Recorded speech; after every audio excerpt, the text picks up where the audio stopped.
ಎಲ್ಲರಿಗೂ ನಮಸ್ಕಾರ. ಇವತ್ತಿನ ಕರ್ನಾಟಕ ರಾಜ್ಯ ಉರ್ದು ಶಿಕ್ಷಕರ ಸಂಘದ ವತಿಯಿಂದ ಏನು ತಾವು ಕಾರ್ಯಕ್ರಮವನ್ನು ಇಟ್ಕೊಂಡಿದ್ದೀರಿ, ಈ ಕಾರ್ಯಕ್ರಮದಲ್ಲಿ ಜಿಲ್ಲಾ ಉಸ್ತುವಾರಿ ಸಚಿವರು, ನನ್ನ ತಂದೆ ಬಂಗಾರಪ್ಪಾಜಿಯವರ ಆತ್ಮೀಯರಾಗಿರ್ತಕ್ಕಂಥ ಶಿಷ್ಯರು ಆಗಿರ್ತಕ್ಕಂಥ ಶ್ರೀಯುತ ಸುಧಾಕರ್ ಅವರೇ, ಅದೇ ರೀತಿ ಮತ್ತೊಬ್ಬ ಹಿರಿಯರು, ನನ್ನ ತಂದೆಯವರ ಆತ್ಮೀಯರು ಆಗಿರ್ತಕ್ಕಂಥ ಮಾಜಿ ಸಚಿವರು ಆಗಿರ್ತಕ್ಕಂಥ ಶ್ರೀಯುತ ಆಂಜನೇಯ ಅವರೇ, ನಮ್ಮ ಕಾಂಗ್ರೆಸ್ ಪಕ್ಷದ ಕಾರ್ಯಾಧ್ಯಕ್ಷರು, ಹಿರಿಯರು, ನಮ್ಮ ಭಾಗದ ಉಸ್ತುವಾರಿಗಳು ಆಗಿರ್ತಕ್ಕಂಥ ಶ್ರೀಯುತ ಚಂದ್ರಪ್ಪನವರೇ, ಅದೇ ರೀತಿ ನಿಮ್ಮ ಅಧ್ಯಕ್ಷರು, ಈ ಅಸೋಸಿಯೇಷನ್ನ ರಾಜ್ಯಾಧ್ಯಕ್ಷರು ಆಗಿರ್ತಕ್ಕಂಥ ಶ್ರೀಯುತ ಮೊಹಿದ್ದೀನ್ ಶಿರಟ್ಟಿ ಅವರೇ, ಜಿಲ್ಲಾಧ್ಯಕ್ಷರು ಆಗಿರ್ತಕ್ಕಂಥ, ನಾನು ಈ ಸಿಕ್ಕಾಗೆಲ್ಲ ಕಾಳಜಿಯನ್ನು ತಗೊಳ್ತಕ್ಕಂಥ ನಿಮ್ಮ ಜವಾಬ್ದಾರಿ. ಯಾಕಂದರೆ ಭಾಳ ಜವಾಬ್ದಾರಿಯನ್ನು ತಗೊಳ್ತಾರೆ ಅವರು. ನಜೀರ್ ಅಹಮದ್ ಅವರು ಮತ್ತು ರಿಜ್ವಾನ್ ಅವರು ಎಲ್ಲರೂ ಕೂಡ ನಿಮ್ಮ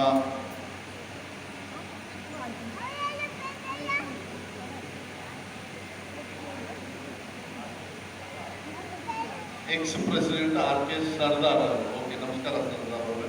ಹಾಗೂ ವೇದಿಕೆ ಮೇಲೆ ಇರ್ತಕ್ಕಂಥ ಸಾಕಷ್ಟು ಜನ ನಮ್ಮ ಜಿಲ್ಲಾ ಅಧ್ಯಕ್ಷರು ತಾಜ್ಮೀರ್ ಅವರು ಇದ್ದಾರೆ, ಮತ್ತು ನಮ್ಮ ಶಿವಮೊಗ್ಗದ ನಾಯಕರಾಗಿರ್ತಕ್ಕಂಥ ಶ್ರೀಮತಿ ಬಲ್ಕೇಶ್ ಭಾನ್ ಅವರಿದ್ದಾರೆ, ಮತ್ತು ಸಾಕಷ್ಟು ಜನರು ಮುಖಂಡರಿದ್ದಾರೆ. ದಯವಿಟ್ಟು ಕ್ಷಮಿಸಬೇಕು, ನನಗೆ ಕೆಲವರು ಗೊತ್ತಾಗೋದಿಲ್ಲ.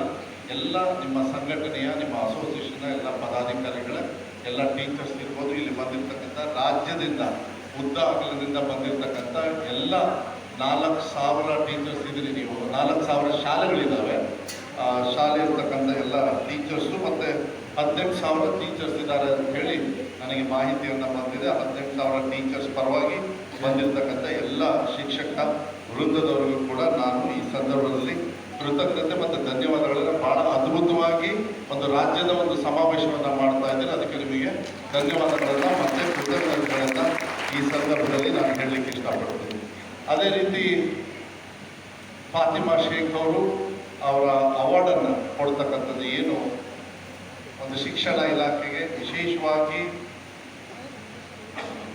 ಒಂದು ಮುಸಲ್ಮಾನ್ ಧರ್ಮದಿಂದ ಬಂದು ಸುಮಾರು 100 ವರ್ಷದ ಹಿಂದೆ ನಿಮ್ಮ ಪರವಾಗಿ ಧ್ವನಿಯನ್ನು ಎತ್ತಿರ್ತಕ್ಕಂಥ ಫಾತಿಮಾ ಶೇಖ್ ಅವ್ರಿಗೂ ಕೂಡ ನಾನು ಈ ಸಂದರ್ಭದಲ್ಲಿ ಗೌರವವನ್ನು ಕೊಡ್ತೀನಿ. ಅದೇ ರೀತಿ ನಮ್ಮ ಫೂಲೆ ಅವರು, ಏನು ಮೊದಲನೇ ಮಹಿಳಾ ಶಿಕ್ಷಕಿ ನಮ್ಮ ದೇಶದಲ್ಲಿ, ಅವರು ಕೂಡ ಸಾವಿತ್ರಿಬಾಯಿ ಫೂಲೆ ಅವರು ಏನು ಇವತ್ತು ಅವರ ಒಂದು ಫೋಟೋವನ್ನು ಹಾಕಿ ತಾವೆಲ್ಲರೂ ಕೂಡ ಒಂದು ಪುಷ್ಪಾರ್ಚನೆಯನ್ನು ಮಾಡಿಕೊಂಡಿದ್ರಿ. ನಿಮಗೆಲ್ಲರಿಗೂ ಕೂಡ ಆ ಕಾರ್ಯಕ್ರಮದಲ್ಲೂ ಕೂಡ ನೀವು ಮಾಡೋದಕ್ಕೆ ನಾನು ಗೌರವವನ್ನು ಈ ಸಂದರ್ಭದಲ್ಲಿ ಕೊಡಲಿಕ್ಕೆ ಇಷ್ಟಪಡ್ತೀನಿ. ನನಗೆ ಶೂದ್ರರಿಗೆ, ಅಸ್ಪೃಶ್ಯರಿಗೆ, ಹಿಂದುಳಿದವರಿಗೆ ಯಾರಿಗೆ ಶಿಕ್ಷಣವನ್ನು ಆ ಸಂದರ್ಭದಲ್ಲಿ ಸಿಗ್ತಾ ಇರಲಿಲ್ಲ, ಕೊಡಿಸ್ತಾ ಇರಲಿಲ್ಲ, ಅವ್ರಿಗೆ ಕೊಡಿಸ್ತಕ್ಕಂಥ ಕೆಲಸವನ್ನು ಇವರಿಬ್ಬರು ಮಹಿಳೆಯವರು ಮಾಡಿದ್ದಾರೆ. ಅವ್ರ ಪರವಾಗಿ ತಪ್ಪಾಳೆ ಮೂಲಕ ಅವರಿಗೆ ಗೌರವವನ್ನು ಕೂಡ ನಾವು ಕೊಡ್ತಕ್ಕಂಥದ್ದು ನಮ್ಮ ಕರ್ತವ್ಯ. ಯಾಕಂತ ಹೇಳಿದರೆ ಅವರೇನಾದ್ರು ಆ ಸಂದರ್ಭದಲ್ಲಿ ಅಥವಾ ಕಷ್ಟ ಸಂದರ್ಭದಲ್ಲಿ ಅವರು ಧ್ವನಿ ಎತ್ತಲಿಲ್ಲ ಅಂದರೆ ನೀವ್ಯಾರು ಇಲ್ಲಿ ಟೀಚರ್ ಆಗಿ ಕೂರ್ಲಿಕ್ಕೆ ಅವಕಾಶಗಳು ಸಿಗ್ತಾ ಇರಲಿಲ್ಲ, ವಂಚಿಸ್ತಾ ಇರ್ತೀವಿ. ಅದೇ ರೀತಿ ಎಲ್ಲರೂ ಕೂಡ, ಎಲ್ಲ ಜಾತಿ ವರ್ಗದವರು ಕೂಡ, ಹಿಂದುಳಿದವರು ಕೂಡ ಇವತ್ತು ಶಿಕ್ಷಣವನ್ನು ತಗೊಳ್ಬೇಕು, ಶಿಕ್ಷಕರಾಗಬೇಕು ಅಂತಕ್ಕಂಥದ್ದು ಕೂಡ ಅದು ಸಾವಿತ್ರಿಬಾಯಿ ಫೂಲೆ ಅವರ ಒಂದು ಕೊಡುಗೆ ಇಡೀ ದೇಶದಲ್ಲಿ ಭಾಳ ಅಪಾರ ಅಂತಕ್ಕಂಥದ್ದು ಹೇಳಿದರೆ ಬೇಕಾದಷ್ಟು ಕೊಟ್ಟಿದ್ದಾರೆ. ಅದರಲ್ಲಿ ವಿಶೇಷವಾಗಿ ಅವರಿಗೆ ಅದು ಸಲ್ತದೆ ಅಂತಕ್ಕಂಥದ್ದನ್ನು ಈ ಸಂದರ್ಭದಲ್ಲಿ ನಾನು ಹೇಳಲಿಕ್ಕೆ ಬಯಸ್ತೇನೆ. ಮತ್ತು ನಾನು ಉದ್ದಕ್ಕೆ ಭಾಷಣ ಮಾಡೋದಕ್ಕೆ ಹೋಗೋದಿಲ್ಲ, ವಿಚಾರಗಳನ್ನು ಎಲ್ಲರೂ ಕೂಡ ನೀವೆಲ್ಲರೂ ಕೂಡ ನೀವು ಮಾತಾಡಿದ್ದೀರಿ. ನಾನು ಶಿಕ್ಷಣ ಇಲಾಖೆ ಒಬ್ಬ ಸಚಿವನಾದ ಮೇಲೆ ನಾನು ಇವತ್ತು ಪತ್ರಿಕಾ ಮಾಧ್ಯಮದಲ್ಲೂ ಕೂಡ ನಾನು ಮತ್ತು ನಮ್ಮ ಸುಧಾಕರ್ ಅವರೆಲ್ಲ ಪತ್ರಿಕಾ ಮಾಧ್ಯಮದಲ್ಲಿ ಮಾತಾಡಬೇಕಾದ್ರೆ, ಮತ್ತು ಬೆಳಗ್ಗೆನೂ ಕೂಡ ನನ್ನ ಇಲಾಖೆಯ ಒಂದು ರಿವ್ಯೂ ಮೀಟಿಂಗ್ ತಗೊಳ್ತಾ ಇದ್ದೆ. ಆ ಸಂದರ್ಭದಲ್ಲಿ ಏನು ಇವತ್ತು ಇಲಾಖೆಯ ಮೀಟಿಂಗ್ ತಗೊಳ್ತಕ್ಕಂಥ ಅದು ನನ್ನ ವತಿಯಿಂದ. ಆದರೆ ಪತ್ರಿಕಾ ಮಾಧ್ಯಮದವ್ರ ಜೊತೆಗೆ ಮಾತಾಡಬೇಕಾದ್ರೆ ನಾನು ಅವ್ರ ಜೊತೆಗೆ ಹಂಚ್ಕೊಳ್ತೇನೆ.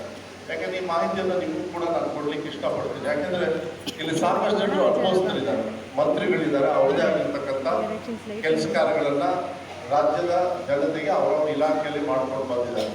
ಆದರೆ ಮಾನ್ಯ ಸಿದ್ದರಾಮಯ್ಯ ಅವರು ವಿಶೇಷವಾಗಿ ನಾನು ಮಂತ್ರಿ ಆದಮೇಲೆ ನನಗೆ ಗೊತ್ತಿರಲಿಲ್ಲ ನನಗೆ ಶಿಕ್ಷಣ ಇಲಾಖೆ ಬರ್ತದೆ ಅಂತೇಳಿ. ನನಗೆ ಯಾವುದೋ ಬೇರೆ ಇಲಾಖೆ ಕೊಟ್ಟಿದ್ರು, ಅದನ್ನು ಯಾವುದು ಅಂತ ನಾನು ಹೇಳಕ್ಕೆ ಹೋಗಲ್ಲ. ಸುಧಾಕರ್ ಅವರು ಬೇರೆ ಇಲಾಖೆ ನನಗೆ ಕೊಟ್ಟಿದ್ರು. ಆದರೆ ಮಾನ್ಯ ಡಿ ಕೆ ಶಿವಕುಮಾರ್ ಅವರು ಮಾಡಿದ ಕೆಲಸ, ಮದುವೆ ಸುಲಭವಾಗಿರ್ತಕ್ಕಂಥದ್ದು ಏನು ಕೊಡಬೇಡ್ರಿ, ಸ್ವಲ್ಪ ಕಷ್ಟದ ಇಲಾಖೆ ಕೊಡಿ ಅಂತ ಹೇಳಿದ್ರಂತೆ. ಅಂದರೆ ಒಂದು ಅರ್ಥ ಅಲ್ಲಿಗೆ ಶಿಕ್ಷಣ ಇಲಾಖೆ ಸ್ವಲ್ಪ ಕಷ್ಟದ ಇಲಾಖೆ ಅಂತ ಹೇಳಿದರೆ ತಪ್ಪಾಗಲಾರದು. ಆದರೆ ಇನ್ನೊಂದು ಮಾತನ್ನು ಹೇಳಿದ್ದಾರೆ ಡಿ ಕೆ ಶಿವಕುಮಾರ್ ಅವರು. ಏನು ಅಂತ ಹೇಳಿದರೆ, ಯಾರಿಗೆ, ಸಿದ್ದರಾಮಯ್ಯ ಸಾಹೇಬರಿಗೆ, ಇಲ್ಲ ಮಧುರಿಗೆ ಕಷ್ಟದ ಇಲಾಖೆ ಕೊಡಿ, ಮಧುರು ಕಷ್ಟದ ಇಲಾಖೆನ ಚೆನ್ನಾಗಿ ಸಮಾಜವಾಗಿ ಚೆನ್ನಾಗಿ ಕೆಲಸ ಮಾಡ್ತಾರೆ ಅಂತ ಹೇಳಿ ಆ ವಿಶ್ವಾಸ ಇಟ್ಕೊಂಡಿದ್ದಾರೆ. ಅದೇ ವಿಶ್ವಾಸವನ್ನು ದಯವಿಟ್ಟು ತಾವು ಕೂಡ ನನ್ನ ಮೇಲೆ ಇಟ್ಕೊಳ್ಳಿ. ಆ ವಿಶ್ವಾಸವನ್ನು ಯಾವುದೇ ರೀತಿಯಲ್ಲಿ ಹೋಗ್ತಕ್ಕಂಥ ಕೆಲಸವನ್ನು ಮಾಡಲ್ಲ. ಆ ವಿಶ್ವಾಸವನ್ನು ಉಳಿಸ್ಕೊಂಡು ಹೋಗ್ತಕ್ಕಂಥ ಕೆಲಸವನ್ನು, ವಿಶೇಷವಾಗಿ ಮಕ್ಕಳಿಗೆ ಶಿಕ್ಷಣವನ್ನು ಕೊಡೋದ್ರಲ್ಲಿ ಪ್ರಾಮಾಣಿಕವಾಗಿ 100% ನಾನು ಶ್ರಮವನ್ನು ನಮ್ಮೆಲ್ಲರ ಹಿರಿಯರ ಮಾರ್ಗದರ್ಶನದ ಮೇಲೆ ನಾನು ಮಾಡ್ತೀನಿ ಅಂತಕ್ಕಂಥದ್ದನ್ನು ಕೂಡ ನಾನು ಹೇಳಲಿಕ್ಕೆ ಇಷ್ಟಪಡ್ತೀನಿ. ಅದಾದಮೇಲೆ ನನಗೆ ಶಿಕ್ಷಣ ಇಲಾಖೆಯನ್ನು ಕೊಟ್ಟಿದ್ದಾರೆ. ಶಿಕ್ಷಣ ಇಲಾಖೆ ಹೇಗೆ ಅಂತ ಹೇಳಿದರೆ, ಈ ರಾಜ್ಯದ 1/3 ಭಾಗ ನಮ್ಮ ಏನು ಗಾತ್ರ ಇದೆ ನಮ್ಮ ರಾಜ್ಯ ಸರ್ಕಾರದ್ದು, ಅದ್ರ 3ನೇ ಭಾಗ, 3 ಭಾಗ ಮಾಡಿದ್ರು 1 ಭಾಗ, ಇನ್ನೆರಡು ಭಾಗ ಎಲ್ಲ ನಮ್ಮ ಸುಧಾಕರ್ ಅವ್ರದ್ದು ಬೇರೆ ಬೇರೆಯವ್ರದ್ದು ಇಲಾಖೆ ಎಲ್ಲ ಬರ್ತದೆ. ಆಂಜನೇಯ ಸಾಹೇಬ್ರೆ, ನನ್ನ ಇಲಾಖೆಯಲ್ಲಿ ಉರ್ದು ಶಾಲೆಗಳು ಸೇರಿ ಎಲ್ಲ ಶಾಲೆಗಳು ಸೇರಿ ಸುಮಾರು ಪ್ರೈವೇಟು, ಅನುದಾನಿತ ಹಾಗೂ ಸರ್ಕಾರಿ ಶಾಲೆ ಎಲ್ಲ ಸೇರಿದರೆ PUC ವರ್ಗು ಮಾತ್ರ, 1ನೇ ಕ್ಲಾಸಿಂದ PUC ವರ್ಗು ಸೇರಿದರೆ ಬರೀ 76,000 ಶಾಲೆಗಳಿದ್ದಾವೆ ನನ್ನ ಇಲಾಖೆಯಲ್ಲಿ. 76,000 ಶಾಲೆಗಳಿದ್ದಾವೆ. ಅದರೊಳಗೆ ಟೀಚರ್ಸು ಸುಮಾರು 3 ಲಕ್ಷ ಟೀಚರ್ಸ್ ಬರ್ತಾರೆ. ಮಕ್ಕಳು ಎಷ್ಟಿದ್ದಾರೆ ಅಂದರೆ ಸುಧಾಕರ್ ಅವರೇ, ಸುಮಾರು 1,20,00,000 ಮಕ್ಕಳಿಗೆ ಇವತ್ತು ಸೇವೆ ಮಾಡ್ತಕ್ಕಂಥ ಭಾಗ್ಯವನ್ನು ಮಾನ್ಯ ಸಿದ್ದರಾಮಯ್ಯ ಅವರು ನನಗೆ ಕೊಡ್ತಿದ್ದಾರೆ. ಅಂದರೆ ಬಹಳ ದೊಡ್ಡ ಇಲಾಖೆ ಆಗ್ತದೆ. ನಮ್ಮ ರಘುಮೂರ್ತಿ ಅವರು, ನಿಮ್ಮ ನೆಚ್ಚಿನ ಶಾಸಕರು, ಅವ್ರಿಗೂ ಕೂಡ ಚಪ್ಪಾಳೆ ಮೂಲಕ ವೇದಿಕೆಗೆ ನಾನೇ ಸ್ವಾಗತವನ್ನು ಈ ಸಂದರ್ಭದಲ್ಲಿ ಕೋರಲಿಕ್ಕೆ ಬಯಸ್ತೀನಿ. ಸೊ 1,20,00,000 ಮಕ್ಕಳಂದರೆ ಎಲ್ಲ ಭಾಳ ದೊಡ್ಡ ಇಲಾಖೆ ಆಗ್ತದೆ. ನಾನು ಸ್ವಲ್ಪ ಸೂಕ್ಷ್ಮವಾಗಿ, ಜಬ್ಬರ್ ಅವರೇ, ಈ ಇಲಾಖೆನ ಸ್ವಲ್ಪ ಕಷ್ಟಪಟ್ಟು ಕೆಲಸ ಮಾಡಿಬಿಡೋಣ ಅಂತ, ಯಾಕೆಂದರೆ ಒಳ್ಳೆ ಅವಕಾಶ ಅಂತ ತೀರ್ಮಾನ ಮಾಡಿದ್ದೀನಿ. ಯಾಕೆಂದರೆ 1 ಕೋಟಿ ಮಕ್ಕಳು ತಗೊಳ್ಳೋಣ, ಯಾಕೆಂದರೆ ಅಣ್ಣ ತಂಗಿನೂ ಕೆಲವೊಂದೇ ಶಾಲೆಯಲ್ಲಿ ಓದ್ತಾ ಇರ್ತಾರೆ. ಅದರಲ್ಲಿಗೆ 1 ಕೋಟಿ ಮಕ್ಕಳಾದರೆ ತಂದೆ ತಾಯಿ ಲೆಕ್ಕ ತಗೊಂಡ್ರೆ ಎಷ್ಟಾಯಿತು? 2 ಕೋಟಿ ಆಯಿತು. ಈಗ ಮಕ್ಕಳು ಚಿಕ್ಕವರಂದಾಗ ಅವ್ರ ತಂದೆ ತಾಯಿ ಅಜ್ಜಿ ಇರ್ತಾರಲ್ವ, ಅಲ್ಲಿಗೆ ಹೆಚ್ಚು ಕಮ್ಮಿ 4 ಕೋಟಿ ಜನರಿಗೆ ಸೇವೆ ಮಾಡ್ತಕ್ಕಂಥ ಭಾಗ್ಯ ಸಿಕ್ಕಿದೆ. ಸ್ವಲ್ಪ ಸ್ವಾರ್ಥವಾಗಿ ಸೇವೆ ಮಾಡಿದ್ರೆ ನಾಳೆ ಸ್ವಲ್ಪ ರಾಜಕೀಯವಾಗೂ ಕೂಡ ಶಕ್ತಿ ಕೊಡ್ತಾರೆ ಅಂತೇಳಿ ವಿಶ್ವಾಸದ ಮೇಲೆ ನಮ್ಮ ಸ್ವಾರ್ಥನೂ ಕೂಡ, ಅದು ರಾಜಕೀಯವಾಗಿ ಬದಿಗಿಟ್ಟರು ಕೂಡ ಆ ಸೇವೆ ಮಾಡ್ತಕ್ಕಂಥ ಭಾಗ್ಯವನ್ನು ನೇರವಾಗಿ ಒಳ್ಳೆ ಕೆಲಸ ಮಾಡಿದರೆ ನಿಮ್ಮ ಒಂದು ಪ್ರೀತಿ ವಿಶ್ವಾಸ ಗಳಿಸ್ತಕ್ಕಂಥ ಒಂದು ಕೆಲಸವನ್ನು ಇವತ್ತು ಮಾನ್ಯ ಸಿದ್ದರಾಮಯ್ಯ ಅವರು, ಮಾನ್ಯ ಡಿ ಕೆ ಶಿವಕುಮಾರ್ ಅವರು ಇವತ್ತು ನನಗೆ ಆ ಇಲಾಖೆಯನ್ನು ಕೊಟ್ಟಿದ್ದಾರೆ. ಇದನ್ನು ಯಾಕೆ ಹೇಳಿದೆ ಅಂದರೆ, ನಮ್ಮ ಇಲಾಖೆಯಲ್ಲಿ ತುಂಬ ಕಷ್ಟಗಳಿದ್ದಾವೆ, ತೊಂದರೆಗಳಿದ್ದಾವೆ, ಇಲ್ಲ ಅಂತ ಹೇಳಲ್ಲ. ಒಂದೊಂದೇ ಹಂತವಾಗಿ ಮಾಡ್ತಕ್ಕಂಥ ಕೆಲಸವನ್ನು ನಾನು ಕೂಡ ಮಾಡ್ತಾ ಇದ್ದೀನಿ. ಈಗ ನಮ್ಮ ಉರ್ದು ಶಾಲೆ ವಿಚಾರಕ್ಕೆ ಬಂದಾಗ ರಾಜ್ಯ ಮಟ್ಟದಲ್ಲಿ ಸುಮಾರಷ್ಟು ಕುಂದು ಕೊರತೆ ಇರ್ತಕ್ಕಂಥದ್ದು ನಿಜಾನೇ. ಪಾಪ ಜಬ್ಬಾರ್ ಅವರು ಮಾತಾಡ್ಬೇಕಾದ್ರೆ ಭಾಳ ಮನಸ್ಸನ್ನು ಮಾಡ್ಕೊಂಡು ಹೇಳಿದರು. ವಿಧಾನಸಭೆಯಲ್ಲೂ ಕೂಡ ಸಿಕ್ಕಾಗ ಅವ್ರು ಹೇಳ್ತಾರೆ ಇರ್ತಾರೆ. ನಾನು ಸುಮಾರಷ್ಟು ಅವ್ರ ಜೊತೆಗೆ ನನ್ನ ಪ್ರಕಾರ ಒಂದು 4-5 ಮೀಟಿಂಗ್ ಮಾಡಿದ್ವಿ. ನಾವು ಮೀಟಿಂಗ್ ಮಾಡಿ ಎಲ್ಲ ತಮ್ಮ ಸಮಾಜದ ಎಲ್ಲ ಜನಪ್ರತಿನಿಧಿಗಳು, ಪಕ್ಷಾತೀತವರು ಬಂದು ಕೆಲವು ವಿಚಾರಗಳನ್ನೆಲ್ಲ ಹೇಳಿದಾಗ ಅದನ್ನು ಹಂತವಾಗಿ ಕೆಲವು ವಿಚಾರಗಳನ್ನು ಮಾಡ್ತಕ್ಕಂಥ ಜವಾಬ್ದಾರಿಯನ್ನು ಕೂಡ ನಾನು ತಗೊಳ್ತೀನಿ. ಈಗ ತಾವು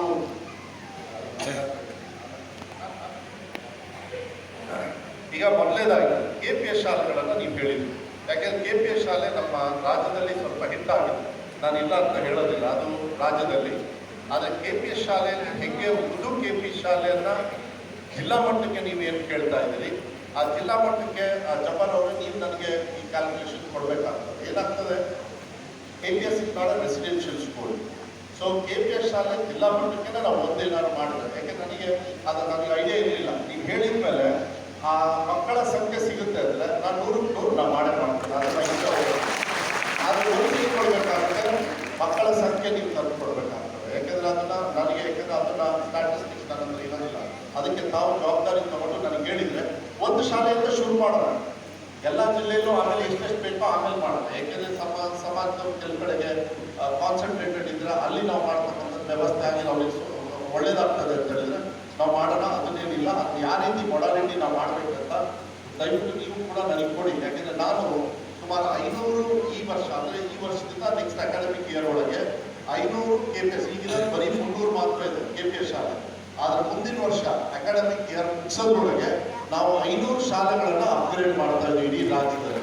ಅದರಲ್ಲಿ ನಾನು ಇನ್ನೊಂದು 20-30 ಕೊಡೋದ್ರೆ ನನಗೇನು ಕಷ್ಟ ಇರಲಿಲ್ಲ. ಆದರೆ ಮಕ್ಕಳ ಸಂಖ್ಯೆ ಇದ್ದರೆ ಮಾತ್ರ ಈ KPS ಶಾಲೆನ ನಾವು ಕೊಡ್ಬೋದು. ಅದು ಒಳ್ಳೆಯದೇ, ಒಳ್ಳೆಯ ಐಡಿಯಾ. ನಾನು ಈ ಕಡೆದು ನಾನು ನೋಡ್ತೀನಿ, ಫಸ್ಟೇ ನೀವು ಹಾಕ್ಕೊಂಡಿದ್ದೀನಿ. ನನಗೆ ಭಾಳ ಸಂತೋಷ. ಇನ್ನೊಂದು ಏನಂತ ಹೇಳಿದರೆ, ನಾನು ಶಿವಮೊಗ್ಗದಲ್ಲಿ ಸುಮಾರಷ್ಟು ಎಲ್ಲ ನಮ್ಮ ಧರ್ಮದ ಶಾಲೆಗಳಿಗೆ ಹೋಗಿದ್ದೀವಿ. ನಾವೆಲ್ಲ ತಪ್ಪರ್ಕೊಳ್ತೀವಿ ಕೆಲವು ಸತಿ. ಇಲ್ಲ ಅಷ್ಟೊಂದು ಶಿಕ್ಷಣ ಕೊಡೋದಿಲ್ಲ, ತಮ್ಮ ಧರ್ಮದಲ್ಲಿ ಸ್ವಲ್ಪ ಹಿಂಜರಿದಿರ್ತಾರೆ ಅಂತ. ನಾನು ನಿಜವಾಗ್ಲೂ ಹೇಳ್ತೀನಿ, ನಿಮ್ಮ ಮಕ್ಕಳು ನಿಜವಾಗ್ಲೂ ಪುಣ್ಯವಂತರು. ಎಷ್ಟು ಚೆನ್ನಾಗಿ ಮಾತಾಡ್ತಾ ಇದ್ದಾರೆ ಶಿವಮೊಗ್ಗದಲ್ಲಿ. ನಾನು ಸುಮಾರು 10ರಿಂದ 15, ಯಾಕೆಂದ್ರೆ ಬಲ್ಕಿದ್ದು ಬಾನವರು ಇಲ್ಲೇ ಇದ್ದಾರೆ. ನಾವೆಲ್ಲ ಕಾರ್ಯಕ್ರಮಕ್ಕೆ ಹೋದಾಗ ನಾನು ಅಲ್ಲಿ ಭಾಷಣ ಮಾಡ್ಬೇಕಾದ್ರೆ ಹೇಳ್ಬಿಟ್ಟೆ, ನಿಜವಾಗ್ಲೂ ನೀವು ಈ ಥರ ಇಂಗ್ಲೀಷು, ಕನ್ನಡನೇ ಎಷ್ಟು ಅಚ್ಚುಕಟ್ಟಾಗಿ ಎಲ್ಲೋ ಒಂದು ರೀತಿಯಲ್ಲಿ ನಮ್ಮಲ್ಲಿ ಆ ತಪ್ಪು ಭಾವನೆಯನ್ನು ನಾವೇ ತಗೊಂಡ್ಬಿಟ್ಟಿದ್ದೀವಿ ಅಂತಕ್ಕಂಥದ್ದು. ಅದಕ್ಕೆ ನನಗೆ ಭಾಳ ಸಂತೋಷ ಇದೆ. ನಿಮ್ಮ ಮಕ್ಕಳನ್ನ ಎಜುಕೇಟೆಡ್ ಮಾಡಿ ಮುಂಚೂಣಿಗೆ ಬಿಡಿ, ನಿಜವಾಗ್ಲೂ ಮೊದಲೇ ಸಾಧ್ಯ. ಈ ದೇಶದ ಅವಶ್ಯಕತೆ ಇರ್ತಕ್ಕಂಥದ್ದು ನಮ್ಮ ಪ್ರಣಾಳಿಕೆಯಲ್ಲಿ ನಾವು ಹಾಕಿದ್ದೀವಿ, ಸರ್ವ ಜನಾಂಗದ ಶಾಂತಿ ಪ್ರೋಗ್ರಾಮ್. ನಿಜವಾಗ್ಲೂ ಅರ್ಥ ಬರಬೇಕಂದ್ರೆ ಅದು ಶಿಕ್ಷಣದಿಂದ ಮಾತ್ರ ಸಾಧ್ಯ ಆಗ್ತದೆ. ಅದಕ್ಕೆ ನಾವು ಒತ್ತು ಕೊಡ್ತಕ್ಕಂಥದ್ದು ಭಾಳ ಮುಖ್ಯ ಆಗ್ತದೆ. ಅದಕ್ಕೆ ನಾನು ಈಗ ಮ್ಯಾನಿಫೆಸ್ಟೋ ಬಗ್ಗೆ ನಾನು ಹೇಳಿದೆ. ಮ್ಯಾನಿಫೆಸ್ಟೋ ವೈಸ್ ಪ್ರೆಸಿಡೆಂಟ್ ನಾನು. ಏನು ಭಾಗ್ಯಗಳೆಲ್ಲ ಇಲ್ಲೆಲ್ಲರೂ ಒಂದ್ಸತಿ ಟೀಚರ್ಸ್ಗೆಲ್ಲ ಬರೋದಿಲ್ಲಲ್ಲ, 2,000 ರೂಪಾಯಿ ಎಲ್ಲ ಇಲ್ಲ, ಕೇಳಕ್ಕೆ ಹೋಗ್ಬೇಡ್ರಿ. ಆದರೆ ಫ್ರೀಯಾಗಿ ಬಸ್ಸಲ್ಲಿ ಓಡಾಡ್ತಿರ್ತಾನೆ, ಕೈ ಎತ್ತಿ ನೋಡೋಣ. ಮತ್ತೆ ಫ್ರೀಯಾಗಿ ಬಸ್ಸಲ್ಲಿ ಓಡಾಡ್ತಾರೆ. ಕರೆಂಟು ಇಲ್ಲಿ ಬೇಕಾದ್ರೆ ಎಲ್ಲ ಇದು ಮಾಡಿ ಹೇಳ್ಬೋದು. ಸುಮಾರು ಅಂತಂದ್ರೆ ಈ ಮನೇಲಿ ಕರೆಂಟೇ ಕಟ್ತಾ ಇಲ್ಲ. ಅವಾಗ ಬಂಗಾರಪ್ಪಾಜಿಯವರು ಫ್ರೀ ಕರೆಂಟ್ನ ನಮ್ಮ ರೈತರ ಪರ 10 HP ಅವರು ಇಡೀ ರಾಜ್ಯದಲ್ಲಿ ಏನಾದ್ರು ಇವತ್ತು ರೈತರು ಹೊಲಕ್ಕೆ ಹೋಗಿ ಕೆಲಸವನ್ನು ಮಾಡಿ 2ನೇ ಬೆಳೆ ತೆಗಿತಾ ಇದ್ದಾರೆ ಅಂತ ಹೇಳಿದ್ರೆ ಅದು ಬಂಗಾರಪ್ಪಾಜಿಯವರು, ಕಾಂಗ್ರೆಸ್ ಪಕ್ಷದವರು, ಇವತ್ತು ಕೂಡ ಅದೇ ರೀತಿ ಇವತ್ತು ಬಡವರ ಮನೆಯಲ್ಲೂ ಕೂಡ ಫ್ರೀಯಾಗಿ ಬೆಳಕಾಗಬೇಕು ಅಂತೇಳಿ ಮಾನ್ಯ ಸಿದ್ದರಾಮಯ್ಯ ಅವರು ಇವತ್ತು ಫ್ರೀ ಕರೆಂಟನ್ನು ನಮ್ಮ ರಾಜ್ಯದಲ್ಲಿರ್ತಕ್ಕಂಥ ಬಡವರಿಗೆ ಮನೆ ಬೆಳಕಾಗಿರ್ಬೇಕು. ಯಾಕಂದರೆ ಬೆಳಕಿರಬೇಕು, ಒಂದು ಆಸೆ ನೋಡಿ. ಎಂಥ ಕಾರ್ಯಕ್ರಮ ಮ್ಯಾನಿಫೆಸ್ಟೋಲ್ಲಿಂದ ನಾನೇ ವೈಸ್ ಚೇರ್ಮನ್. ಅದಕ್ಕೆ ಮಾನ್ಯ ಪರಮೇಶ್ವರ್ ಅವರು ಚೇರ್ಮನ್ನು, ನಾನು ವೈಸ್ ಚೇರ್ಮನ್, ಮತ್ತು ನನ್ನ ಜೊತೆಗೆ ಇನ್ನೊಬ್ಬರು ಪ್ರೊಫೆಸರ್ ರಾಧಾಕೃಷ್ಣ ಅಂತ. ಮತ್ತು ಪ್ರಾಸ್ತಾವಿಕವಾಗಿ ಯಾರು ಮಾತಾಡಬೇಕಾದ್ರೆ ವಿಚಾರಗಳೆಲ್ಲ ಮಾತಾಡಬೇಕಾದ್ರೆ ನಾವು ಹೇಳಿದ್ವಿ OPS ಬಗ್ಗೆ. ನೀವು ಅದು ಧೈರ್ಯವಾಗಿರಲಿ, ಯಾಕೆಂದರೆ OPS ನಮ್ಮ ಮ್ಯಾನಿಫೆಸ್ಟೋ ತಗೊಂಡಿದ್ದಾರೆ. ಅದೆಲ್ಲ ಆ್ಯಕ್ಚುಲಿ ನಿಮ್ಮ ಸಹಕಾರ ಬೇಕಾಗ್ತದೆ ದಯವಿಟ್ಟು. ಯಾಕಂದರೆ ಏನಾಗ್ತದೆ, ಭಾಳ ದೊಡ್ಡ ನಿರ್ಧಾರವನ್ನು, ಐತಿಹಾಸಿಕವಾಗಿರ್ತಕ್ಕಂಥ ನಿರ್ಧಾರವನ್ನು ಇಡೀ ದೇಶದಲ್ಲೇ ಬೇರೆ ದೇಶಕ್ಕೂ ಕೂಡ ಒಂದು ಉದಾಹರಣೆ ಆಗ್ತಕ್ಕಂಥ ಕೆಲವು ತೀರ್ಮಾನವನ್ನು ನಮ್ಮ ಸರ್ಕಾರ ಚುನಾವಣೆಗಿಂತ ಪೂರ್ವಕವಾಗಿ ನಾವೆಲ್ಲ ಜನರ ಹತ್ರ ಹೋಗಿದ್ದೀವಿ. ನಾವೇನಂದ್ವಿ, ನೀವು ಆರ್ಥಿಕವಾಗಿ ಕಷ್ಟದಲ್ಲಿದ್ದೀರಿ, ಗ್ಯಾಸ್ ಸಿಲಿಂಡರ್ಗೆ ದುಡ್ಡು ಜಾಸ್ತಿ, ಟ್ಯಾಕ್ಸ್ ಜಾಸ್ತಿ, ಎಲ್ಲ ಪ್ರೈಸ್ ಜಾಸ್ತಿ ಆಗಿದೆ, ಅದಕ್ಕೆ ನಿಮಗೆ ಆರ್ಥಿಕವಾಗಿ ನಾವು 2,000 ರೂಪಾಯಿ ಕೊಡ್ತೀವಿ ಅಂದ್ವಿ. ಅದೇ ರೀತಿ ಮಾತನ್ನು ಉಳಿಸ್ಕೊಂಡು ಇಡೀ ರಾಜ್ಯದಲ್ಲಿರ್ತಕ್ಕಂಥ ಆಲ್ಮೋಸ್ಟ್ 92% ಇವತ್ತು ಹೆಣ್ಣು ಮಕ್ಕಳಿಗೆ ಅವ್ರ ಖಾತೆಗೆ ನೇರವಾಗಿ ಬರೀ ತಿಂಗಳಿಗೆ 2,000 ರೂಪಾಯಿ ಕೊಡ್ತಕ್ಕಂಥ, ವರ್ಷಕ್ಕೆ 24,000 ರೂಪಾಯಿ ಕೊಡ್ತಕ್ಕಂಥ ವ್ಯವಸ್ಥೆಯನ್ನು ನಮ್ಮ ಸರ್ಕಾರದಿಂದ ಈಗ ನಾವು ಮಾಡ್ತಾ ಇರಬೇಕು. 4-5% ಇನ್ನೂ ತೊಂದರೆ ಇದೆ. ಅದು ಆಧಾರ್ ಕಾರ್ಡ್ ಇರ್ಬೋದು, ಬೇರೆ ಬೇರೆ ವಿಚಾರಗಳಲ್ಲಿ ಅದನ್ನು ಕೂಡ ನಾವು ಅಧಿಕಾರಿಗಳನ್ನು ನೇಮಿಸಿ ಅವ್ರಿಗೂ ಕೂಡ ಬಡವರಿಗೆ, ಲಾಸ್ಟಲ್ಲಿ ಇರ್ತಕ್ಕಂಥ ಬಡವರಿಗೂ ಕೂಡ ಈ ಸೌಕರ್ಯ ಹೋಗಬೇಕು ಅಂತೇಳಿ ಈಗಾಗಲೇ ತೀರ್ಮಾನ ತಗೊಂಡು ಆ ಕೆಲಸವನ್ನು ಕೂಡ ನಾವು ಮಾಡ್ತಾ ಇದ್ದೀವಿ. ಅದೇ ರೀತಿ 10 kg ಅಕ್ಕಿ ಇರ್ಬೋದು. ನಮ್ಮ ಶಕ್ತಿ ಯೋಜನೆ, ಹೆಣ್ಣುಮಕ್ಕಳು ಯಾರು ಇವತ್ತು ಸುಮಾರಷ್ಟು ಜನರು ಹೊರಗಡೆ ಬರ್ತಾ ಇರಲಿಲ್ಲ. ಇವಾಗ ಏನಾಗಿದೆ ಅಂತ ಹೇಳಿದರೆ, ಹೆಣ್ಣುಮಕ್ಕಳು ಹೊರಗಡೆ ಬರ್ತಾ ಇದ್ದಾರೆ. ಅದು ಸಬಲೀಕರಣ, ಅವ್ರು ಮುಂದೆ ತರಬೇಕಂತ ಹೇಳಿದರೆ ಅವರಿಗೆ ಆ ಫ್ರೀಡಮ್ ಕೊಡಬೇಕಾಗ್ತದೆ. ಅದು ಇವತ್ತು ಸುಮಾರು 150 ಕೋಟಿ ಹೆಣ್ಣು ಮಕ್ಕಳು ಇವತ್ತು ನಮ್ಮ ರಾಜ್ಯದಲ್ಲಿ ಫ್ರೀಯಾಗಿ ನಮ್ಮ ಬಸ್ಸಲ್ಲಿ ಓಡಾಡಿದ್ದಾರೆ ಅಂತ ಹೇಳಿದರೆ ಅದು ಇತಿಹಾಸ, ಅದೊಂದು ದಾಖಲೆ ಅಂತ ಹೇಳಿದರೆ ತಪ್ಪಾಗಲಾರದು. ಅದು ನಮ್ಮ ಸರ್ಕಾರ ಇವತ್ತು ನಾವು ಮಾಡಿದ್ದೀವಿ. ಅದೇ ರೀತಿ ಗೃಹಜ್ಯೋತಿ, ಅದೇ ರೀತಿ ನಮ್ಮ ಮಕ್ಕಳು ಏನು ಡಿಗ್ರಿ ಓದ್ಬಿಡ್ತಾರೆ, ಪಾಪ ಡಿಗ್ರಿ ಓದ್ಬಿಟ್ಟು ಅಂತ ಶಿವಮೊಗ್ಗದಲ್ಲಿ ನಾವೇ ಲಾಂಚ್ ಮಾಡಿದ್ದೀವಿ. ಸುಧಾಕರ್ ಅವರು ಏನೋ ಎಮರ್ಜೆನ್ಸಿ ಮೀಟಿಂಗ್ ಅಂತ ಹೇಳಿ ಬರಲಿಲ್ಲ ಅವತ್ತು. ಆದರೂ ಬರಬೇಕಾಗಿತ್ತು. ಸುಮಾರು 1.25 ಲಕ್ಷ 1.4 ಲಕ್ಷ ತಂಡ ಸೇರಿದ್ರು. ಅದರೊಳಗೆ 1 ಲಕ್ಷ ಚಿಲ್ಲರೆ ಬರೀ ಯುವಕರೇ ಇದ್ರು. ಭಾಳ ಐತಿಹಾಸಿಕವಾಗಿರ್ತಕ್ಕಂಥ ಅವರ ತಾವು ಬಂದಿದ್ರಲ್ಲ, ನಾವು ಬಂದಿದ್ವಿ. ಭಾಳ ಐತಿಹಾಸಿಕವಾಗಿರ್ತಕ್ಕಂಥ ಒಂದು ತೀರ್ಮಾನವನ್ನು ತಗೊಂಡು ನಾವು ಮಾಡಿದ್ವಿ. ಏನಂದರೆ ಮಕ್ಕಳು ಪಾಪ ನೀವೆಲ್ಲ ಓದಿಸ್ಬಿಡ್ತೀರಿ. ಹಳ್ಳಿ ಭಾಗದಲ್ಲಿ ಏನಾಗ್ತದೆ, ಡಿಗ್ರಿ ತೊಗೊಂಡ್ಮೇಲೆ ಈಗ ಮತ್ತೆ ವಾಪಸ್ಸು ಅಪ್ಪನ ಜೋಬ್ ನೋಡಬೇಕು ಖರ್ಚಿಗೆ. ಆದರೆ ಅಪ್ಪನ ಜೋಬನ ವಿದ್ಯಾಭ್ಯಾಸ ಕೊಟ್ಟ ಮೇಲೆ ಮತ್ತೆ ತಂದೆ ತಾಯಿ ಆರ್ಥಿಕವಾಗಿ ಕೈಗೊಳ್ಳೋದಕ್ಕೆ ಕಷ್ಟ ಆಗುತ್ತೆ. ಅಂಥ ಮಕ್ಕಳಿಗೆ ಅವರಿಗೆ ವಿಶ್ವಾಸವನ್ನು ಕೊಡಬೇಕು. ಇಲ್ಲಾಂದ್ರೆ ಏನು ಮಾಡ್ತಾರೆ, ಕೂಲಿ ಕೆಲಸ ಮಾಡಿ ಮತ್ತೆ ಹಾಳಾಗೋಗ್ಬಿಡ್ತಾರೆ. ಇಲ್ಲಾಂದ್ರೆ ಇಲ್ಲಪ್ಪ ನನ್ನ ಜೀವನ ಇಷ್ಟೇ ಅಂತೇಳಿ ಅವ್ರಿಗೆ ವಿಶ್ವಾಸ ಕೊಡಬೇಕು. ನೀವು 2 ವರ್ಷ ನೀವೇನು ಧೈರ್ಯವಾಗಿರಿ ಅಂತೇಳಿ ಅವ್ರಿಗೆ ಡಿಗ್ರಿ ಮಾಡಿದವರಿಗೆ 3,000 ರೂಪಾಯಿ ಕೊಡ್ತಕ್ಕಂಥ ಕೆಲಸ, ಮತ್ತೆ ಯಾರು ಡಿಪ್ಲೊಮಾ ಮಾಡಿದ್ದಾರೆ 1,500 ರೂಪಾಯಿ ಕೊಡ್ತಕ್ಕಂಥ ನಮ್ಮ ಯಾರು ವಿದ್ಯಾರ್ಥಿನಿಯರು ಡಿಗ್ರಿ ಮುಗಿಸಿರ್ತಾರೆ ಮತ್ತೆ ಡಿಪ್ಲೊಮಾ ಮುಗಿಸಿರ್ತಾರೆ ಅವ್ರಿಗೆ ಕೊಟ್ಟಿರ್ತಕ್ಕಂಥ ಕಾರ್ಯಕ್ರಮ ಕೂಡ ನಾವು ಈಗಾಗಲೇ ಅನುಷ್ಠಾನ ಮಾಡಿ ಮಕ್ಕಳಿಗೆ ಆ ವ್ಯವಸ್ಥೆಯನ್ನು ಹೋಗ್ತಕ್ಕಂಥ ವ್ಯವಸ್ಥೆ. ಇದನ್ನು ಯಾಕೆ ಹೇಳ್ತಾ ಇದ್ದೀವಿ ಅಂದರೆ ಈಗ OPS ಮಾಡಬೇಕು ಮತ್ತು ಬೇರೆ ಬೇರೆ ಕೂಡ ನೀವೆಲ್ಲ ಕೇಳ್ತಾ ಇದ್ದೀವಿ. ಅದಕ್ಕೆಲ್ಲ ಆರ್ಥಿಕವಾಗಿ ನಾವು ಸರಿಯಾಗಿರ್ತಕ್ಕಂಥ ವ್ಯವಸ್ಥೆ ಮಾಡ್ಕೊಳ್ಬೇಕು. ನಮ್ಮ ಸರ್ಕಾರ ಬಂದು ಈಗ ಒಂದು 7 ತಿಂಗಳಾಗಿ 3 ತಿಂಗಳು ಬೇರೆ ಸರ್ಕಾರ ನಡೆಸಿ ಈ ಅಕಾಡೆಮಿಯನ್ನು ನಮ್ಮ ಫೈನಾನ್ಷಿಯಲ್ ಇಯರಿಗೆ ನಮ್ಮ ಸರ್ಕಾರ ಬಂದಿದ್ದು ಆಮೇಲೆ ಅದಕ್ಕೆ ಮುಂದಿನ ಒಂದು ಅಕಾಡೆಮಿಕ್ ಇಯರಿಗೆ ಮಾನ್ಯ ಮುಖ್ಯಮಂತ್ರಿಗಳು ಕೂಡ ಕೆಲವು ತೀರ್ಮಾನ ತಗೊಂಡಿದ್ದಾರೆ. ನಿಮ್ಮ ಉಸ್ತುವಾರಿ ಸಚಿವರಾಗಿರ್ತಕ್ಕಂಥ ಸುಧಾಕರ್ ಅವರೇ ಪ್ಲಾನಿಂಗ್ ಮಿನಿಸ್ಟರ್ ನಮ್ಗೆಲ್ಲರಿಗೂ ಪ್ಲಾನ್ ಮಾಡಿ ಹಣ ಒದಗಿಸ್ತಕ್ಕಂಥ ವ್ಯವಸ್ಥೆಯನ್ನು ಮಾಡ್ತಾ ಇದ್ದಾರೆ. ಈ ವರ್ಷ ನಮ್ಮ ಇಲಾಖೆಗೆ ಜಾಸ್ತಿ ಕೊಡ್ರಿ ಅಂತಲೂ ಅವ್ರು ಚಪ್ಪಾಳೆ ಮೂಲಕ ನಾನು ಕೇಳ್ತೀನಿ. ಈಗ ಚಪ್ಪಾಳೆ ಹೊಡೆದಿರೋದ್ರಿಂದ ಜಾಸ್ತಿ ಕೊಡಿಸೋದು ಕೆಲಸ ನೀವು, ಯಾಕಂದರೆ ಎಲ್ಲರಿಗೂ ಅಷ್ಟೇ ಅಲ್ಲಿ ಕತ್ರಿ ಹಾಕದೆ ಅವರು, ಯಾಕಂದರೆ ಅವರೇ ಸುಧಾಕರ್ ಅವರೇ ಪ್ಲಾನಿಂಗ್ ಮಿನಿಸ್ಟ್ರು. ಈಗ ನೀವು ಜಾಸ್ತಿ ಕೊಡಬೇಕಾಗತ್ತ, ಅವಾಗ ಕರೆಕ್ಟ್ ಅಲ್ಲ ಜಬ್ಬರ್ ಅವರೇ ಅವ್ರು ಪ್ಲಾನಿಂಗ್ ಮಿನಿಸ್ಟ್ರು, ಅವ್ರು ಕೊಡ್ತಕ್ಕಂಥ ವ್ಯವಸ್ಥೆಯನ್ನು ಅವ್ರು ಮಾಡಲಿ ಅಂತಕ್ಕಂಥದ್ದನ್ನು ಈ ಸಂದರ್ಭದಲ್ಲಿ ಹೇಳಲಿಕ್ಕೆ ಇಷ್ಟಪಡ್ತೀನಿ. ಮತ್ತೊಂದು ಭಾಳ ಮುಖ್ಯವಾಗಿ ಇವತ್ತು ಸರ್ಕಾರಿ ಶಾಲೆಯಲ್ಲಿ ನಾವೆಲ್ಲ ಇಷ್ಟು ದಿವಸ ಒಂದೇ ಮೊಟ್ಟೆ ಕೊಡ್ತಾ ಇದ್ವಿ. ಒಂದೇ ಮೊಟ್ಟೆ ಹಿಂದಿನ ಸರ್ಕಾರದವರು 8ನೇ ಕ್ಲಾಸ್ವರೆಗೂ ಕೊಡ್ತಾ ಇದ್ರು. ನಾವು ಅಧಿಕಾರಕ್ಕೆ ಬಂದ ಮೇಲೆ ಮಾನ್ಯ ಸಿದ್ದರಾಮಯ್ಯ ಸಾಹೇಬ್ರಿಗೆ ಹೇಳಿದೆ, ಸರ್ ನೋಡಿ ಸರ್, ಒಂದು ಮೊಟ್ಟೆನ ಬರೀ 8ನೇ ಕ್ಲಾಸ್ ಮಕ್ಕಳು ಕೊಡ್ತಾರೆ. ಆ ಪಾಪ 8ನೇ ಕ್ಲಾಸ್ ಮಕ್ಕಳು ಅರ್ಧ ಮೊಟ್ಟೆನ 9ನೇ ಕ್ಲಾಸವರೆಗೆ ಕಲಿಸ್ತಾರೆ. ಪಾಪ ಹೊಟ್ಟೆ ಎಲ್ಲ ಉಳಿದೋಗುತ್ತೆ, ದಯವಿಟ್ಟು ಅದರ ಮೊಟ್ಟೆನ 10ನೇ ಕ್ಲಾಸ್ವರೆಗೂ ಮಾಡಬೇಕು ಅಂತ. ಹೌದು ಮೊದಲು ಆಯ್ತು ಸರಿ ಹಾಗಾದ್ರೆ ನಮ್ಮ ಬಡವ್ರ ಮಕ್ಕಳು ಅವರು ಕೂಡ ಮೊಟ್ಟೆ ತಿನ್ಬೇಕು ಅಂತೇಳಿ ಈಗ 10ನೇ ಕ್ಲಾಸ್ವರೆಗೂ ಒಂದು ಮೊಟ್ಟೆ ಇರ್ತಕ್ಕಂಥ ಕಾರಣವನ್ನು ಇವಾಗ ವಾರಕ್ಕೆ 2 ಮೊಟ್ಟೆ ಕೊಡ್ತಕ್ಕಂಥ ಕೆಲಸವನ್ನು ಮಾನ್ಯ ಸಿದ್ದರಾಮಯ್ಯ ಇವತ್ತು ನಮಗೆ ನಮ್ಮ ಮಕ್ಕಳಿಗೆ ಮಾಡಿದ್ದಾರೆ ಅಂತ ಹೇಳಿದ್ರೆ ನಿಜವಾಗ್ಲೂ ಅವರಿಗೆ ಎಷ್ಟು ಮಟ್ಟಿಗೆ ನಮ್ಮ ಬಡವರ ಬಗ್ಗೆ ಅವರ ಏನು ಓದ್ತಕ್ಕಂಥ ಸಂದರ್ಭದಲ್ಲಿ ಅವರ ಪೌಷ್ಟಿಕತೆಯನ್ನು ಕೂಡ ಚೆನ್ನಾಗಿ ಆಗಬೇಕು ಅಂತ ಒಂದು ತೀರ್ಮಾನವನ್ನು ಆಗಲಿಕ್ಕೆ ಹೋಗ್ಸತಿ. ಈಗ ಎಲ್ಲರೂ ಕೂಡ ವಾರ ನಿಮಗೆಲ್ಲ ಕೊಡ್ತಾ ಇದ್ದಾರೆ ತಾನೆ, ವಾರಕ್ಕೆ 2 ಸತಿ ಅದನ್ನು ಕೊಡ್ತಕ್ಕಂಥ ವ್ಯವಸ್ಥೆ, ಬೆಳಗ್ಗೆ ಕ್ಷೀರ ಭಾಗ್ಯ ಇದನ್ನೆಲ್ಲ ಕೊಡ್ತಕ್ಕಂಥ ವ್ಯವಸ್ಥೆಯನ್ನು ನಾವು ಮಾಡ್ತಾ ಇದ್ದೀವಿ. ಈಗ ಪೀಠೋಪಕರಣ ನೀವು ಹೇಳಿದ್ರಿ ಕೆಲವು ಕಡೆ ಡೆಸ್ಕ್ ಇಲ್ಲ.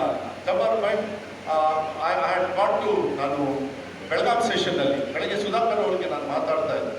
ನಾನು ಬೆಳಗಾಂ ಸೆಷನ್ ನಡಿಬೇಕಾದ್ರೆ ದಿನ ಕೆಲವು ಸರ್ಕಾರಿ ಶಾಲೆಗಳಿಗೆ ಹೋಗಿದ್ದೆ, ನೀವು ಉರ್ದು ಶಾಲೆಗೆ ಹೋಗಿದ್ದೆ. ನನಗೆ ಎಷ್ಟು ಖುಷಿ ಆಯಿತು ಅಂದರೆ ನೀವು ಉರ್ದು ಶಾಲೆಯಲ್ಲಿ ನಾನು ಇಡೀ ರಾಜ್ಯದಲ್ಲಿರ್ತಕ್ಕಂಥ ಎಲ್ಲ ಶಾಲೆಯಲ್ಲೂ ಕೂಡ ಈ ಏನು ನಮ್ಮ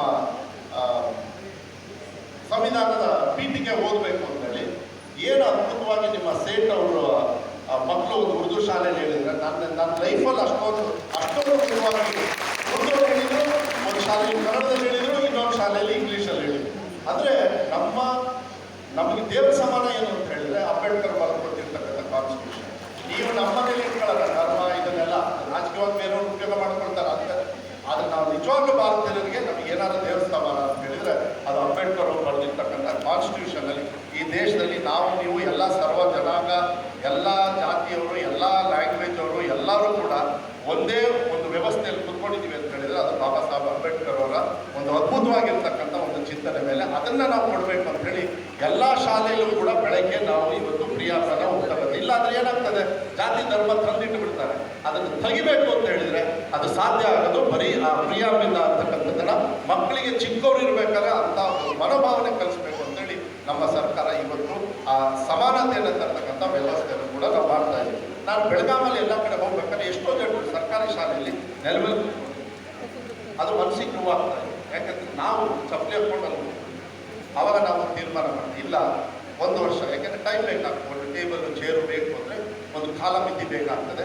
ಅದಕ್ಕೆ ಇನ್ನೇನು ಕೂಡ ಮಾನ್ಯ ಮುಖ್ಯಮಂತ್ರಿಗಳ ಜೊತೆ ಬಜೆಟ್ ಮೀಟಿಂಗ್ ಇತ್ತು. ಈಗಾಗಲೇ ನಾನು ಕೂಡ ಹೇಳಿಕೆಯನ್ನು ಕೊಟ್ಟಿದ್ದೀವಿ.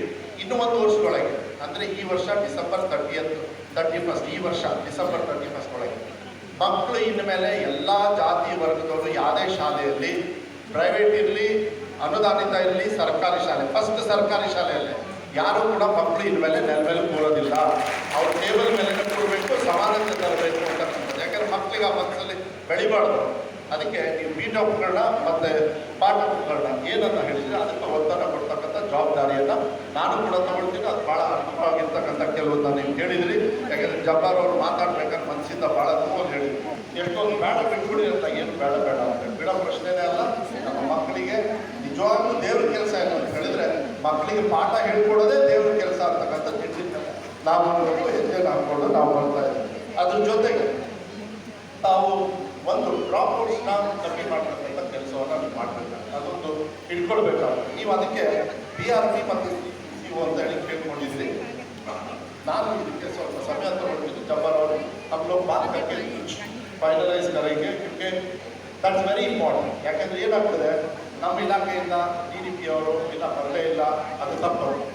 ಅವ್ರು ಬರಬೇಕು, ಇಲ್ಲಾಂದರೆ ನಾವು ಆ ವ್ಯವಸ್ಥೆಯನ್ನು ನಿಮಗೆ ತಲುಪಿಸ್ಕೊಡ್ಬೇಕಾಗ್ತದೆ. ಅದನ್ನು ನಾವು ಮಾಡ್ತಕ್ಕಂಥದ್ದನ್ನು ದಯವಿಟ್ಟು ನಾವು ನೀವೆಲ್ಲ ಕೂತ್ಕೊಂಡು ಇದಕ್ಕೊಂದು ಇತಿಶ್ರೀ ಮಾಡೋದ. ಯಾಕಂದರೆ ಭಾಳ ದೊಡ್ಡ ಕೆಲಸ ಇದೆಲ್ಲ, ಅದಕ್ಕೊಂದು ಹಂತವಾಗಿ ನಾವು ಮಾಡ್ಕೊಳ್ತಕ್ಕಂಥ ವ್ಯವಸ್ಥೆಯನ್ನು ನಾನಿವತ್ತು ನಾವು ಮಾಡ್ತೀನಿ ಅಂತಕ್ಕಂಥದ್ದು ಕೂಡ ಈ ಸಂದರ್ಭದಲ್ಲಿ ನಾನು ಹೇಳಲಿಕ್ಕೆ ಇಷ್ಟಪಡ್ತೀನಿ. ಮತ್ತು ಕೆಲವು ಬೇರೆ ಬೇರೆ ಕೆಲವರೆಲ್ಲ ನೀವು ಹೇಳಿ ಉರ್ದು LKG UKG ನಿಮಗೆ KPS ಬಂದರೆ LKG UKG ಇಂದಲೇ ಶುರು ಹೋ ಜಾಯೇಗಾ, ಅದು KPS ಅಲ್ಲಿ. ಮತ್ತು ನಿಮ್ಮ ರೆಗ್ಯುಲರ್ ಶಾಲೆಯಲ್ಲೂ ಕೂಡ LKG UKG ಮಾಡ್ತಕ್ಕಂಥದ್ದು ವ್ಯವಸ್ಥೆನ ನಾವೇನಾದ್ರು ಮಾಡ್ಬೋದಲ್ಲ, ಅದು ನನಗೆ ಸ್ವಲ್ಪ ನೀವು ಚರ್ಚೆ ಮಾಡಬೇಕಾದ್ರೆ ಈಗ ಚೀಟಿಯಲ್ಲಿ ಬರ್ಕೊಟ್ಬಿಟ್ರಿ. ನಾನು ಅಷ್ಟು ಈಸಿಯಾಗಿ ಕಮೆಂಟ್ ಆಗಲ್ಲ, ನಾನು ಭಾಳ ಹುಷಾರು. ಮಗ ಇರೋದ್ರಿಂದ ಹೇಳಿದ್ಮೇಲೆ ನಡೆಸ್ಕೊಡ್ಬೇಕಾಗಲ್ಲ, ಅಷ್ಟು ಈಸಿಯಾಗಿ ಇದು ಮಾಡೋಕ್ಕಾಗಲ್ಲ. ಇಲ್ಲ ಅದು ಕಷ್ಟ ಆಗ್ತದೆ. ಅದಕ್ಕೆ LKG UKGನ ಯಾವ ರೀತಿ ಮಾಡಬೇಕಂತ ಇಲ್ಲ, ಈಗ ನಾನೇ ಸ್ಟಾರ್ಟ್ ಮಾಡಿಬಿಟ್ಟಿದ್ದೀನಿ. ಒಂದೇನಂದ್ರೆ ಅಂಗನವಾಡಿ 1, 2, 3 ಅಲ್ಲಿ ಅಂಗನವಾಡಿಯಲ್ಲಿ ಏನಾಗ್ತದೆ, ಮಕ್ಕಳಿಗೆ ಹೆಚ್ಚು ಕಮ್ಮಿ ನಾವೆಲ್ಲ ಮಕ್ಕಳನ್ನ ಯಾಕೆ ಬಿಡ್ತೀವಿ ಅಂತ ಅಂಗನವಾಡಿಗೆ ಒಂಥರ ನರ್ಸರಿ ಇದ್ದಂಗೆ ನಾನು ಹೋಗಿ ಕೂಲಿ ಕೆಲಸ ಮಾಡ್ಕೊಂಡು ಬರ್ತೀನಿ, ಮಕ್ಕಳನ್ನ ನೀವು ಊಟ ಮಾಡ್ಕೊಂಡು ನೋಡ್ಕೊಳ್ಳೋ ಇಷ್ಟೇ ಆಗಿರೋದಲ್ಲಿ. ಆದರೆ ಒಂದನೇ ಅಂಗನವಾಡಿಯಲ್ಲಿ ಓಕೆ, ಎರಡನೇದು ಮೂರನೇ ಅಂಗನವಾಡಿಯಲ್ಲಿ ಶಿಕ್ಷಣವನ್ನು ವಂಚಿತರಾಗ್ತಾರೆ. ಅವ್ರು 1ನೇ ಕ್ಲಾಸಿಗೆ ಬಂದ ತಕ್ಷಣ ಅವ್ರು ಎಲ್ಲೋ ಒಂದು ಗಾಬರಿ. 1ನೇ ಕ್ಲಾಸಲ್ಲಿ ಒಂದೇ ಸತಿಗೆ ಏನಪ್ಪ ಇಷ್ಟೊಂದು ಓದಬೇಕನ್ನೋದು ಮನೋಭಾವನೆ. ಅದಕ್ಕೆ ನಮ್ಮ ಶಾಲೆಗಳಲ್ಲಿ ನಾವು LKG UKGಯನ್ನು ನಾವೇ ಶುರು ಮಾಡಬೇಕು ಅಂತೇಳಿ ಹಂತವಾಗಿ ದಾಖಲೆ ಶುರು ಮಾಡ್ತೀವಿ. ಅವ್ರು 1ನೇ ಕ್ಲಾಸಿಗೆ ಬಂದಾಗ ಅವ್ರಿಗೆಲ್ಲ ಆಟದ ಥರ ಇರಬೇಕು. ಮಕ್ಕಳಿಗೆ ಹೇಗಿರ್ತದೆ, ನಾನು ಸ್ಕೂಲಿಗೆ ಹೋಗಿ ಓದಬೇಕು, ನಾನು ಕಡಿಮೆ ನೈವೇಗ ಸ್ಕೂಲ್ಗೆ ಜಾಯೇಗ ಐಸಾ ಬಾಕಿ ಅಂತ ಹೋ ಜಾಯ, ಆ ಥರ ಮಾಡಬೇಕಂತಲೇ ನಾವು ಈ ತೀರ್ಮಾನವನ್ನು ನಾವು ಮಾಡ್ತಕ್ಕಂಥದ್ದು. ನಾವು ಮಾಡ್ತಾ ಇದ್ದಕ್ಕೆ LKG UKG ಎಲ್ಲೆಲ್ಲಿ ಆರೋಗ್ಯ ಸಿಗುತ್ತೆ, ಮಕ್ಕಳ ಸಂಖ್ಯೆ ಎಲ್ಲಿ ಸಿಗುತ್ತೆ ನಾವು ಮಾಡಬೇಕು ಅಂತಕ್ಕಂಥದ್ದು ಕೂಡ ನಾವು ಮಾಡ್ತಾ ಇದ್ವಿ. ಮತ್ತು ಸಾಕಷ್ಟು ಕೆಲವು ವಿಚಾರಗಳನ್ನು ಹೇಳಿದರೆ ನಾನು ಹೆಚ್ಚು ಭಾಷಣ ಮಾಡೋದಕ್ಕೆ ಹೋಗೋದಿಲ್ಲ, ಟೈಮ್ ಕೂಡ ಸಾಕಷ್ಟು ಆಗೋಗಿದೆ. ಆದರೆ ನನಗೆ ಯಾಕೆಂದರೆ ತಮ್ಮ ಸಮಾಜದಿಂದ, ನಮ್ಮ ಧರ್ಮದಿಂದ ಕೆಲವು ಮಾರ್ಗದರ್ಶನವನ್ನು ಕೊಡಲಿಕ್ಕೆ ನಸೀರ್ ಅಹಮದ್ ಅವರಿದ್ದಾರೆ. ಅವರು ಪೊಲಿಟಿಕಲ್ ಅಡ್ವೈಸರ್ CM ಇರೋದ್ರಿಂದ ನಿನ್ನೆ ಕೂಡ ಅವ್ರ ಜೊತೆ ನನ್ನ ಜೊತೆಲೇ ಇದ್ದರು. CM ಅವ್ರ ಜೊತೆ ಮೀಟಿಂಗ್ ಇರಬೇಕಾದ್ರೆ ಜಬ್ಬಾರ್ ಅವರು ಕೂಡ ಮೇಲ್ಮನೆಯಲ್ಲಿ ಭಾಳ ಒಂದು ವಿಚಾರಗಳನ್ನು ಭಾಳ ಯಾವಾಗಲೂ ಕೂಡ ವಾರಕ್ಕೆ ಒಂದ್ಸತಿ 2 ಸತಿ ಮಾತಾಡಿ ಕೆಲವಿದನ್ನು ನಾನು ಕೂಡ ಈ ಇಲಾಖೆ ತಿಳ್ಕೊಳ್ಳೋಷ್ಟಿಗೆ ಸುಧಾಕರ್ ಅವರಿಗೆ ಹೇಳ್ತಾ ಇದ್ದೆ, ಆಂಜನೇಯ ಅವರೇ ಈ ಇಲಾಖೆಯನ್ನು ತಿಳ್ಕೊಳ್ಳೋದಕ್ಕೆ ನಾನು ಟ್ಯೂಷನ್ ತೊಗೊಂಡೆ. 65 ದಿವಸ 70 ದಿವಸ ನಾನು ಟ್ಯೂಷನ್ ತೊಗೊಳ್ಬೇಕಾಯ್ತು, ಯಾಕಂದರೆ ಅಷ್ಟು ದೊಡ್ಡ ಇಲಾಖೆ. ಈಗ ಸ್ವಲ್ಪ ಎಲ್ಲ ಅರ್ಥ ಆಗಿದೆ. ಕೆಲವು ಹೊಸದಾಗಿ ಕೆಲವು ತೊಂದರೆಗಳು ಕೂಡ ನೀವು ಹೇಳ್ತಾ ಇದ್ರಿ. ಆದರೆ ವಿಶ್ವಾಸ ಇಟ್ಕೊಳ್ಳಿ, ನಮ್ಮ ಸಿದ್ದರಾಮಯ್ಯ ಅವರ ಸರ್ಕಾರ ಮಾನ್ಯ DK ಶಿವಕುಮಾರ್ ಅವರ ಅಡಿಯಲ್ಲಿ ಮತ್ತು ಸಿದ್ದರಾಮಯ್ಯ ಅವರ ಅಡಿಯಲ್ಲಿ ನಮ್ಮೆಲ್ಲರ ನಾಯಕರ ಅಡಿಯಲ್ಲಿ ಒಳ್ಳೆ ಎಜುಕೇಷನ್ನ ವಿಧಾನಸೌಧದಲ್ಲಿ ನಾನು ಒಂದು ಅರ್ಥ ಮಾಡ್ಕೊಂಡೆ, God's work is government's work, ಇಲ್ಲ government's work is God's work ಅಂತ. ನಿಜವಾಗ್ಲೂ ಹೇಳ್ತೀನಿ, ನಾನು ಅದಕ್ಕಿಂತ ಮಕ್ಕಳಿಗೆ ಪಾಠ ಹೇಳ್ಕೊಡೋದೇ ದೇವರ ಕೆಲಸ ಅಂತೇಳಿ ಒಂದು ನಾನು ಕೆಲಸ ಮಾಡ್ತಾ ಇದ್ದೀನಿ. ನನಗೆ ವಿಶ್ವಾಸ ಇದೆ ಬದಲಾವಣೆ ಅವಶ್ಯಕತೆ ಇರ್ತಕ್ಕಂಥ ಬದಲಾವಣೆ ಏನಂತ ಹೇಳಿದರೆ, ಮಕ್ಕಳು ಇಲ್ಲ ಸರ್ಕಾರಿ ಶಾಲೆಯಿಂದ ಏನು ದೂರ ಹೋಗ್ತಾ ಇದ್ದಾರೆ, ಇನ್ನು 2-3 ವರ್ಷದೊಳಗೆ ಇಲ್ಲ ನಾನು ಸರ್ಕಾರಿ ಶಾಲೆಯಲ್ಲೇ ಓದಬೇಕು ಅಂತಕ್ಕಂಥದ್ದು ಮನೋಭಾವನೆಯನ್ನು ತರ್ತಕ್ಕಂಥ ವ್ಯವಸ್ಥೆಯನ್ನು ನಮ್ಮ ಶಿಕ್ಷಣ ಇಲಾಖೆಯಿಂದ ನಾವು 100ಕ್ಕೆ 100 ಅದನ್ನು ಬಿಲ್ಡಿಂಗ್ ಮಧ್ಯೆಯಲ್ಲಿ ಇಲ್ಲ ಟೀಚರ್ಸ್ ಇರಲಿ ಎಲ್ಲ ಒಂದು ಸಿಸ್ಟಮನ್ನು ಕೂಡ ತರ್ತಕ್ಕಂಥ ಪ್ರಾಮಾಣಿಕವಾಗಿರ್ತಕ್ಕಂಥ ಪ್ರಯತ್ನವನ್ನು ಪಟ್ಟು ಅದನ್ನು ಅನುಷ್ಠಾನವನ್ನು ಕೂಡ ನಾವು ಮಾಡ್ತೀವಿ ಅಂತಕ್ಕಂಥದ್ದು ವಿಶ್ವಾಸವನ್ನು ಈ ಸಂದರ್ಭದಲ್ಲಿ ಹೇಳ್ತಾ ನಾನು ಹೆಚ್ಚು ಏನು ಹೇಳೋದಕ್ಕೂ ಹೋಗೋದಿಲ್ಲ. ಮತ್ತೇನಾದ್ರು ವಿಚಾರಗಳಿದ್ದರೆ ಜಬ್ಬಾರ್ ಭಾಯ್ ತಾವು ನನಗೆ ಮಾರ್ಗದರ್ಶನವನ್ನು ನಾವೆಲ್ಲ ಹೇಳಿದ್ವಿ. ನನಗೆ ಏನಾಗ್ತದೆ, ಕೆಲವು ಕೊರತೆ ಇರ್ತಾವೆ, ನಮಗೆ ಮಾಹಿತಿ ಕೊರತೆ ಇರ್ತಾವೆ, ಗೊತ್ತಾಗೋದಿಲ್ಲ.